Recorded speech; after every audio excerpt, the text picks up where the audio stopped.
Hi everybody, Steve here, and I wanted to talk a little bit about a number that got stuck in my world this morning pretty early. I jumped on the scale for whatever reason as soon as I woke up this morning. I got up and I went and used the restroom, and the way our life is set up, in which I'm probably going to change that now that I'm saying it aloud, our bathroom scale is like right by our bathroom door. So you go into the tiny little bathroom that has the shower and the toilet in it, got the door that closes, and right beside it is the scale. So imagine you get up. I got up this morning, walked in, did my thing, and as I was coming out, I'm still bleary-eyed, right? You're still just kind of like not really awake. And tapped the thing with my toe, stood on it, standing there, and it beeps, and I look down, and what I saw was, it tells you my weight, which was like 154, 155, 6, something like that. I don't even remember the number there. The one number that jumped out and burned into my head was my BMI.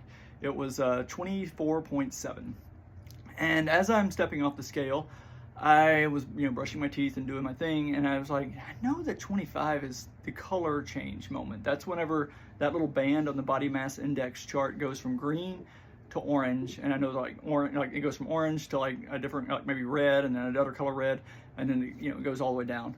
But I thought 25 is the top of that, and I'm pretty dang close to the top of that. And what's funny is I had just bought pants, and these pants that I'm wearing right now are the new pants. They're size 30 pants, and I'm having to wear a belt with them. So I could technically wear maybe a size 28, but I'd have to shop in probably the little boys section, and I'm not at that phase of my life right now. So I want man clothes, and so that requires the smallest size they had is 30. So here I am as I'm brushing my teeth. I'm like, what does that mean? So here's my waist, just to show you. I'm not sucking in. That's just me, right?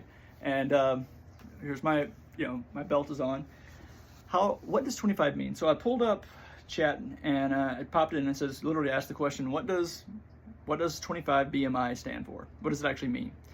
And the answer it gave me was, a BMI, or body mass index, of 25 falls right at the boundary between the normal and overweight categories, according to the standard BMI classifications. And here are the breakdowns. So underweight is less than 18.5. Normal is 18.5 to 24.9, and that's where I'm at. I'm at 24.7. Overweight is 25 to 29.9, and obesity is 30 and above. And there are other classifications on there. I'm just going to stick to the middle ranges. But so then a BMI of 25 is technically considered overweight, but it's the very beginning of that range, and it doesn't automatically mean that you're unhealthy. BMI is a rough measure and doesn't account for muscle mass, bone density, or fat distribution. So for example, a muscular athlete might have a BMI of 25, but very low body fat. And someone with higher body fat and less muscle mass might need to be more mindful of the lifestyle factors like diet and activity. So what I wanted to talk about is, first off, looking at the numbers and understanding what they mean. I would encourage everyone to look at the numbers that they're being fed to determine, what do they even mean? What are they based on? BMI is simply height times weight, I believe is what it is. Secondly is understand, how does that mean for you? So there's categories, right? There's a definite math process to get to a number if you have the data, and that's how our calculator, our scale does it. But secondly is, does that calculation actually pertain to the body that you have? And so for me, I would actually use a completely different system, and it's one where you measure your waist at your thinnest point, put in some other data points, and you do a calculation, and it tells you where you fall. But aside from that, I'm not really looking at body weight anything, right? It's not even a factor in my life. So the bigger question is, why the hell did I weigh right off the bat? So here I am early o'clock in the morning, and the first data, I didn't even, my alarm hadn't even gone off yet. I hadn't done anything related to input as far as what is my world today. And the first thing I did was feed me a nebulous number that pointed me in a direction that I was curious and concerned about. And if that's not how you want to start your day, which I pray to God it's not, don't do that. So the question, the realization is I need to move that scale away from my bathroom and only pull it out when it matters. For instance, the week of Thanksgiving, that's where we're at right now, this weight doesn't matter to me. This week, I'm going to eat turkey. I'm going to eat chicken and dumplings. I'm going to eat, all the things, right? Because that's part of the celebration of the season. The week of Christmas, I'm going to do the same stuff. And so those 2 weeks specifically, but there's other ones, I'm not on a diet regimen. I'm not on a fitness goal. I'm not putting it in a calculator. So does that weight even do anything for me? What am I getting out of there? And at the end of the day, I can stand back, and we can all do this. I can look at the mirror and I can say, hopefully, you get a rough estimate of where you think you are. And if you are, going through body dysmorphia, which a lot of us are, I'm not gonna lie, I'm there to some degree. Maybe that image isn't exactly right, but we kind of know in our gut that we fall into a certain category.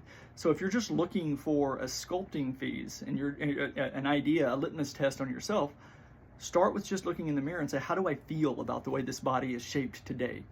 And hopefully you can be like, I feel like a badass.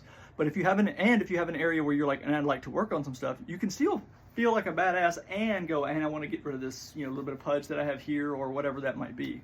So keep in mind a couple of things. One, know what the numbers mean, know their applicability to you and your life, and then know if they even matter. And if they don't matter, don't do it. I can't tell you the number that I weigh, which was the reason I got on the scale. Was really to look at the number that I weigh and then just get off the scale, but I didn't memorize it. I got stuck on a number that didn't matter, and it sent me down a trail of just curiosity. And I would encourage you to be mindful about the media that you bring in first thing in the morning. So you're not supposed to jump on your phone right off the bat. You're not supposed to do a lot of things right off the bat. But yet the scale somewhere has this like, oh, it's just a thing, right? And it's giving me data. But it's still part of your old story coming back to you every single morning. So ask yourself, is it serving your higher good to put arbitrary data in your head around your body? And like I said, being in the space that I'm in, I see a lot of people who come in who are on a journey of body control. They're trying to make friends with their body. And if the voice in the back of their head is feeding them a narrative based on what they consider as facts, that is a challenge to overcome for you, for me, for the world. And just knowledge is power, and not all information you bring in is considered wisdom. So just be discerning with what you get your data points from. Take care and happy upcoming holiday.